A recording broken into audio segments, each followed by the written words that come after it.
Imagine you are a really passionate gamer. Like you just spent dozens, maybe hundreds of hours meticulously building the perfect multiplayer map. Oh, it is a grind. Right, it's a huge grind. You've balanced the spawn points, you've placed every vehicle with strategic precision, you tested every single sniper sightline, and finally, you hit publish. Best feeling in the world. Exactly. You sit back waiting for all the players to roll in and just crickets. Yeah. No one shows up. This is the exact nightmare facing creators in Battlefield 6 right now, specifically in their portal mode. And what's crazy is, just yesterday, the developers practically begged the community for custom maps. Right, to feature an official event. Yeah. But then, if you look back like 5 months ago, prominent creators were already warning that the game's underlying architecture is actually designed to make these custom maps disappear. It's wild. So today, in this deep dive, we're going to figure out where the truth lies between these two totally conflicting realities. It really creates a fascinating tension, doesn't it? Because on one side, you're looking at this official call to arms from Battlefield Studios. This was just yesterday, May 7, 2026, where they are actively soliciting player-made content. Right. But then on the other side, to really understand the situation, we have to unpack a highly critical analysis from the Spanish YouTuber Tyson TV. Because he explained exactly why the technical infrastructure of Battlefield 6 is, actively suffocating the very creators the studio is now begging for help. Okay, let's unpack this. Because on one hand, we have developers literally asking for player content, and on the other, a creator saying the system is fundamentally broken. Let's start with the studio's request first. Sure. Because the details here reveal so much about what actually goes on behind the scenes in game development. So yesterday, a Battlefield Studios representative going by the handle Clara Thread dropped a message in Discord. And they are looking for community-made maps specifically to host during their Friday Night Battlefield events. Right, where the development crew handpicks the best maps to feature in curated playlists. Exactly. But if you are a creator looking to get your map featured, you can't just submit some chaotic zero-gravity sandbox. The rules for submission are incredibly strict, like shockingly strict. Well, the rules are essentially just a mirror reflecting the game engine's current limitations, really. Yeah. Take their first major requirement, game mode compatibility. Right. Creators can't just invent a new game mode. They are literally required to build their maps to function specifically with Conquest, Rush, or Breakthrough custom templates created by a single community user. Yeah, a user named Andy6170, which I found that detail staggering. Like, the official developers are requiring players to use a foundational template made by another unpaid community member. It's pretty unusual. Right. For those who aren't familiar with the back end of Battlefield 6's portal mode, Yeah. which is supposed to be this ultimate sandbox where you mix and match weapons and vehicles from the entire history of the franchise, building a map isn't just placing buildings. You actually have to script the logic. Yeah, you have to tell the game how to function. Exactly. You have to tell the game how to score points in Conquest when a flag is captured, or how to arm an objective in Rush. And that's why requiring everyone to use NDT-70's template actually solves a massive software logic problem for the studio. Oh, really? How so? Well, think about it. If every single map submitted has completely different back-end scripting for how scoring works or, how spawns trigger, Battlefield Studios cannot seamlessly string those maps together into a cohesive Friday night playlist. Oh, the transition between maps would just break. Exactly. The transition from one map to the next would just crash the lobby. So it's about standardizing the data. They need the official servers to process multiple community maps in a row without a hiccup. Okay, so standardizing the template solves the software logic. I get that. But what about the hardware limits? Because Battlefield is famous for its massive scale and destruction. Like, how much chaos can this engine actually handle before a server just gives up? That brings us to their second strict rule, which is stability. There is a hard, unyielding cap of exactly 40 vehicles per map. 40? Yep. Claire authored specifically noted that pushing past that 40 vehicle threshold fundamentally breaks the game experience. Wow. Let's translate that into how the engine actually works, because that sounds really low. If you spawn more than 40 vehicles, tanks, helicopters, jeeps, you are essentially asking the central server to constantly calculate the physics. Right, the velocity, the armor degradation. Yeah, the collision hitboxes of dozens of massive moving objects. Yeah.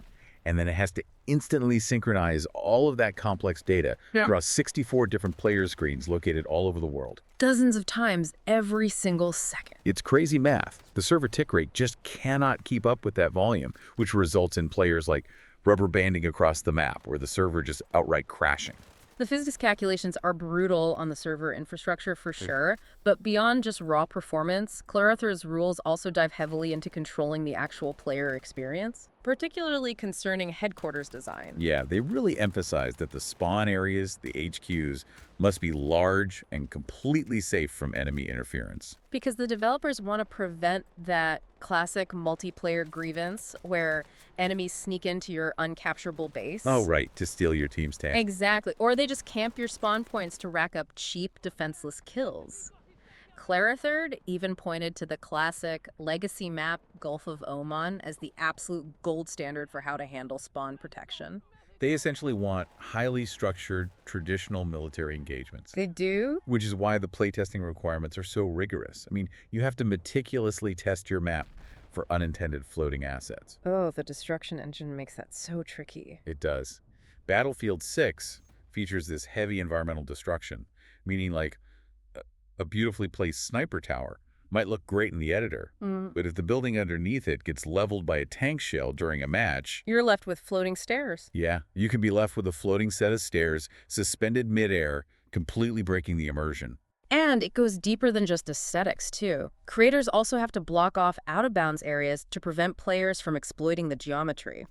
Claritherd mentioned using volumetric out-of-bounds assets. Right, let's simplify that term, because it sounds like super heavy developer jargon. Yeah. These volumetric assets are essentially invisible digital kill boxes. Basically, yeah. As a creator, you have to manually paint these invisible geometric shapes over rooftops or glitched ledges. This way, if a player tries to break the map's intended flow, say, by using the Assault class's deployable ladder to climb outside the playable area, the game knows they're in a restricted zone. Right, and it initiates a countdown to eliminate them. Exactly. And honestly, to even get the developers to look at your map, the submission format is highly formalized. Oh, you need a whole portfolio. You do. Yeah. You need to provide the map name, a strategic description, a top-down screenshot that explicitly highlights the end-to-end distance in meters, ground-level in-game screenshots, and crucially, the experience code and the editor link. Right, because that experience code is essentially the compiled DNA of the custom game. Yeah. It allows the studio to plug it directly into their test environment. I look at all these requirements, and it just feels incredibly restrictive. It's like being invited to a massive baking competition, but the judges tell you that you have to use a specific contestant's brand of flour, and you can only bake exactly 40 cookies. That's a great analogy. Does that stifle creativity or just ensure the oven doesn't explode? Well, it absolutely sets strict parameters, right? But the thing about game design is that constraints often breed incredible creativity. That's true. When you look at what the community immediately started producing in response to this Discord post, it perfectly illustrates what the player base actually craves from Battlefield 6, constraints and all. Okay, let's transition to that. Because if those are the rules, what are people actually making? Some really impressive stuff. Let's highlight some of these blueprints, because the sheer scale and diversity of what players are baking with these specific ingredients is wild. We have a creator named Mancour. Mancour submitted some great work. Yeah, he submitted 2 completely different experiences. The first is Marina Bay Conquest. This is a massive 32 versus 32 player map that he actually built on top of a section of a Battle Royale map asset. Right. And he repurposed it to feature an aircraft carrier, an amphibious landing craft, pushing the engine right up against that 40 vehicle limit. He built a full-scale naval assault scenario, basically. But then, showcasing his versatility, Mancour also submitted Complex 3 Conquest. This one is fascinating to me. It's a hyper-focused 24 versus 24 infantry-only map set entirely in a subterranean environment. No vehicles. No vehicles, no open skies, just tight corridors and choke points. It caters directly to that classic claustrophobic meat grinder style of gameplay. Like Operation Metro. Exactly. Think of legacy maps like Operation Metro or Operation Locker. There is a massive, highly vocal subset of the Battlefield community that purely wants intense, grenade-heavy frontline infantry pushes where every inch of a hallway costs 100 tickets. Yeah. And Minkor is identifying that psychological need and just building it himself. And then you have creators relying on nostalgia to solve gameplay problems. A user named Benin submitted Provence 2028 1.5. Right. The remake. Yeah, it's a faithful meter-for-meter remake of the town section from a beloved Battlefield VMap. He adapted it for 32 players, maintaining a compact tactical distance of about 500 meters from HQ to HQ. And during his building process, he actually had to jump into the Discord chat to ask the developers for help. Did he really? Yeah, he asked for help placing those invisible digital kill boxes on the rooftops because he realized players exploiting ladders would completely ruin the street-level tactical flow he was trying to recreate. That is wild. You're watching real-time iterative game development happening openly in a community Discord server. It's amazing. But if we pull back and look at the broader trends of these submissions, I think the most telling projects come from a creator named Phobiabka. Oh, Phobia's submissions completely redefined the scale of the game. They submitted what they call extended versions of existing maps, specifically Operation Firestorm in Mirak Valley. Right. Phobia's Mirak Valley extended map measures an astonishing 2,195 meters by 2,499 meters. That is over 2.5 kilometers wide. It's massive. To understand how that fundamentally alters the gameplay loop, you have to consider the objective placement. Phobia specifically noted that the capture points are spread out with a strict minimum distance of 300 meters from each other. So just imagine trying to sprint 300 meters across an open valley with 32 enemy snipers looking at you. You'd never make it. Exactly. Because of that vast distance, transport vehicles, which are normally completely ignored by players in smaller chaotic maps, suddenly become the most valuable asset in the entire match. Phobia has essentially shifted the game from an arcade shooter into a logistical military simulation where you literally cannot win the game if your team doesn't manage its transport jeeps and helicopters effectively. And Phobia explicitly stated their motivation in the submission notes, too. They wrote that these maps were created specifically in response to consistent feedback from the Battlefield 6 community. Begging for larger maps. Exactly, begging for larger, more strategic maps. What's fascinating here is that the players are actively doing the heavy lifting to fill the gaping holes left by the studio's own level designers. I mean, they aren't making silly gimmick modes. No, not at all. They are engineering massive, strategic, combined arms operations and deeply tactical infantry arenas because the base game is starving them of those exact experiences. Which brings us to the underlying tragedy of this entire system. Okay. If the community is actively engineering these incredible, intricate maps like Mirak Valley Extended and Complex 3, why are they functionally invisible? Right. If you're a listener right now, think about your own experience as a player. You log in, you want to play a massive 2.5-kilometer logistical war, but you can't find it. Why do the developers have to manually curate these maps on a Friday night for anyone to actually play them? To understand the root cause of this ghost town problem, we have to pivot to our second source. A YouTube video. Exactly. 5 months before Battlefield Studios sent out this desperate flare for content, the Spanish YouTuber Tyson TV released a comprehensive video diagnosing exactly why Portal was failing. And it has everything to do with server architecture. Yeah, Tyson TV did not hold back. He declared the custom game engine a catastrophic failure. He really did. And his core argument wasn't that the map editor tools were bad. I mean, as we just saw, the tools are powerful enough to build aircraft carrier assaults. His argument was that Dicey, the developer, stripped away the vital infrastructure that allows communities to actually play together. Right. Specifically, he pointed to the death of the RSP, or the rental server program. The shift away from the rental server program to automated matchmaking is basically the invisible wall keeping you from playing these custom maps. Yeah. Let's explore the mechanics of how matchmaking actually functions in Battlefield 6. Okay, think about what happens when you, the player, hit search right now. The game's algorithm looks at you and 63 other people in your region who also pressed search, and it tells a massive cloud provider somewhere to spin up a temporary, invisible server just for that specific match. Right. The second your match ends, that temporary server is completely deleted. It ceases to exist just to save computing resources. Which is such a huge shift. compare that fleeting temporary system to the historical architecture of older titles like Battlefield 3 or Battlefield 4. Oh, it's night and day. Those games relied on persistent community-rented servers. You didn't just hit a matchmaking button, you opened a server browser, like a literal scrollable list of ongoing permanent games. Yeah, you could find a dedicated server hosted by a specific gaming clan. Let's say the Tactical Infantry Veterans. Exactly. And that server existed 24/7. It had its own dedicated human admins, its own specific rule set, and crucially, its own custom map rotation. But because Battlefield 6 uses the temporary cloud matchmaking model, players are physically blocked from creating a persistent server that organically rotates all these amazing custom maps. Yep. So if you just had the best, most intense match of your life on a community map designed by someone like Meldrada or Westy, you cannot just stay in the lobby and play it again or let it transition into Phobia's Mirak Valley. No, the server deletes itself. Yeah, the server deletes itself and you are thrown right back out to the main menu. And the resulting landscape, as described by Tyson TV, is deeply discouraging. If you bypass the official matchmaking and try to manually search the custom games tab, you don't find thriving communities playing large-scale tactical operations. No, you find a wasteland. You find empty lobbies waiting for a host, bizarre 1 versus 60 helicopter target practice modes, or XP bot farming servers. Oh, the bot farming servers.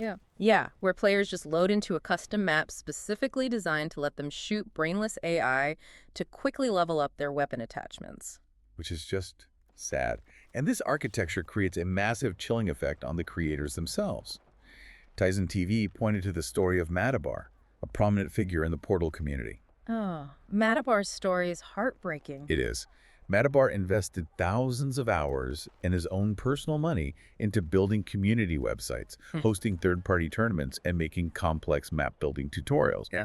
And Madabar publicly stated he is completely burnt out and discouraged. And you can see why. Right. Because why would you spend a month meticulously testing the sniper sight lines on a custom map if the server architecture dictates that your creation vanishes the moment you log off for the night? The human element of community building is entirely removed. It's just gone. But to be fair, we do have to look at the studio's justification for this shift. Okay, sure. Let me play devil's advocate for a second. Let me put on my corporate executive hat. Hosting tens of thousands of dedicated 247 servers for a AAA game is astronomically expensive. From a business perspective, spinning up temporary cloud servers only when players actually press search is incredibly efficient. It is. It's the digital equivalent of turning off the lights when you leave an empty room. Isn't DICE just modernizing their infrastructure to save money and ensure they can keep the game running for years without bleeding cash on empty lobbies? That is the exact corporate rationale, yes. It optimizes resource allocation. However, Tyson TV's counter-argument exposes the major flaw in that logic. Okay. Offloading server costs onto players used to be the gold standard of the franchise.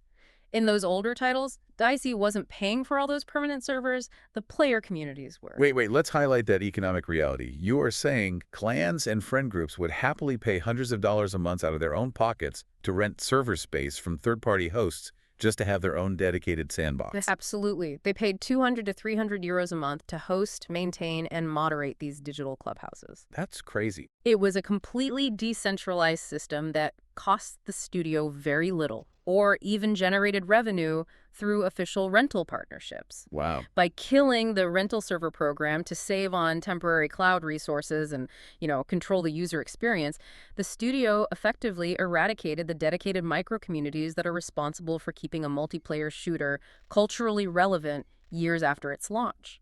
So they threw away a massive network of free, community-funded infrastructure just so they could retain total control over the matchmaking pipeline. Exactly. And by bottlenecking that pipeline, they created the exact content drought that is currently starting Battlefield 6. So what does this all mean? Let's bring all these timelines together.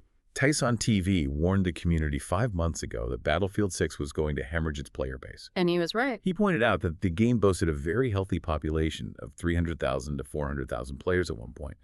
But he prophesied that they would abandon the game because the official live service content drops from the studio were painfully slow and uninspired. He specifically cited a holiday update where the highly anticipated new map was nothing more than a temporary snow texture applied over the existing New York map. A snow reskin. A snow reskin. When your player base is hungry for complex, 2.5-kilometer logistical warfare or deep subterranean tactical engagements, growing a fresh coat of snow on an old map is not going to sustain their interest for an entire season. Which perfectly explains the desperation of Clara Thurid's Discord post from yesterday. Yes, it all connects. Battlefield Studios' urgent call for community maps to fill their Friday Night Battlefield slots is nothing more than a manual, labor-intensive workaround for the exact architectural flaw Tizen TV identifies. It's a Band-Aid. It's a massive Band-Aid. Because there is no persistent server browser for you to organically discover phobias or Mancour's brilliant maps on, like a random Tuesday afternoon, the developers are forced to manually scoop them up and inject them into temporary official playlists just to keep the player base from walking away out of sheer boredom. It is the ultimate irony. It really is. The studio built an incredible set of tools, locked them inside an automated system that prevents organic discovery, and is now manually distributing the results of those tools to compensate for their own slow development cycle. It's like a city building a spectacular multi-story public library, right? Okay. But instead of letting people browse the shelves, they throw away the card catalog, lock the front doors, and force the librarians to hand out a curated stack of books through a mail slot for 2 hours every Friday night. It completely defeats the entire purpose of the library. That analogy strikes right at the heart of developer psychology. Tizen TV actually theorized that DICE and modern AAA studios in general suffer from a profound fear of success. Interesting. A fear of success. Or rather, an existential fear of losing control over their own product. He argued that they purposefully provide these incredible creation tools within a tightly restricted, temporary matchmaking environment so they maintain the ultimate kill switch. Oh, I see. They can instantly nuke any unapproved content, any controversial game mode, or any map that breaks their pristine vision of the game. Let's consider the alternative then. If Battlefield Studios fully unlocked Portal, reinstated the rental server program, and allowed players to host permanent 2047 servers with whatever assets they wanted, the community would effortlessly supply an endless, evolving stream of high-quality content. The content drought would be solved by tomorrow morning. Right.